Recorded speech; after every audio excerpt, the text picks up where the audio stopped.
Hello viewers, నాలాంటోళ్ళు చాలామందికి కారపొడులు పచ్చళ్ళు లేకపోతే ఇల్లు గడవదనమాట. అలాంటప్పుడు కారపొడిని కూడా కొంచెం హెల్తీ వర్షన్లో ఎందుకు చేయకూడదు అని ఆలోచించి ఈ ప్రోటీన్ కారపొడిని అయితే చేసేసానమాట. దానికోసం ఫస్ట్ కడాయిలో శనగపప్పు, మినప్పప్పు, సన్ఫ్లవర్ సీడ్స్, పంకిన్ సీడ్స్ ఈ 4 వేసి ఫస్ట్ డ్రై రోస్ట్ చేసేస్తానమాట. వీటితో పాటు కందిపప్పు కూడా యాడ్ చేసుకోవాలనుకుంటే చేసుకోవచ్చు. ఇప్పుడు వీటన్నిటిని కొంచెం కూడా మాడకుండా బాగా డ్రై రోస్ట్ చేసేద్దామన్నమాట. బాగా దూరగా వేయించేసేయాలి.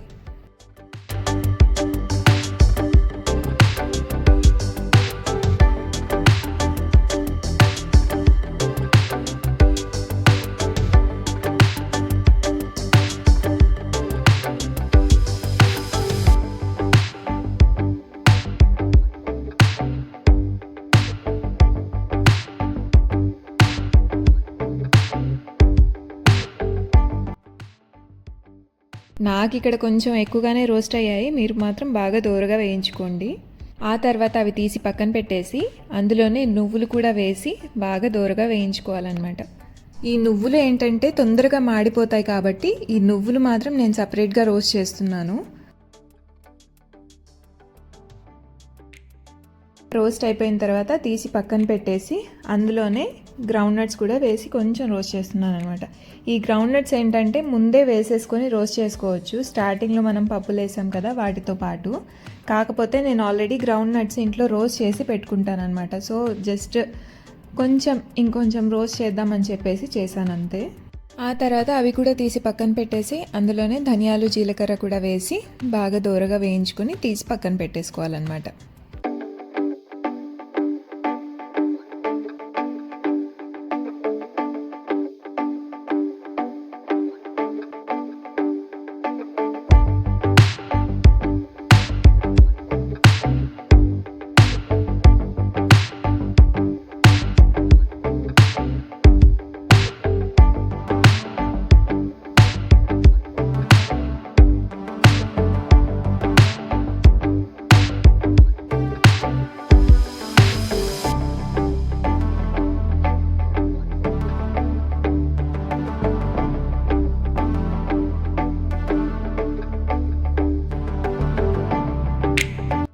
ఆ తర్వాత కడిగి ఆరబెట్టిన కరివేపాకుని డ్రై రోస్ట్ చేసుకోవాలన్నమాట.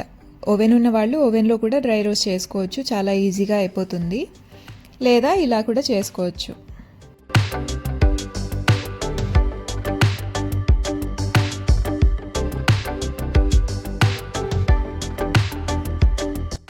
ఇక లాస్ట్లో కొంచెం ఆయిల్ వేసి అందులోనే ఎండుమిర్చి వేసి వేయించాలన్నమాట. ఇవి కలర్ మారిన అవసరం లేదు, జస్ట్ క్రిస్ప్ అయితే చాలన్నమాట. మళ్ళీ కలర్ మారితే స్మెల్ మారిపోతుంది, టేస్ట్ మారిపోతుంది అనమాట, చేదొచ్చేస్తుంది.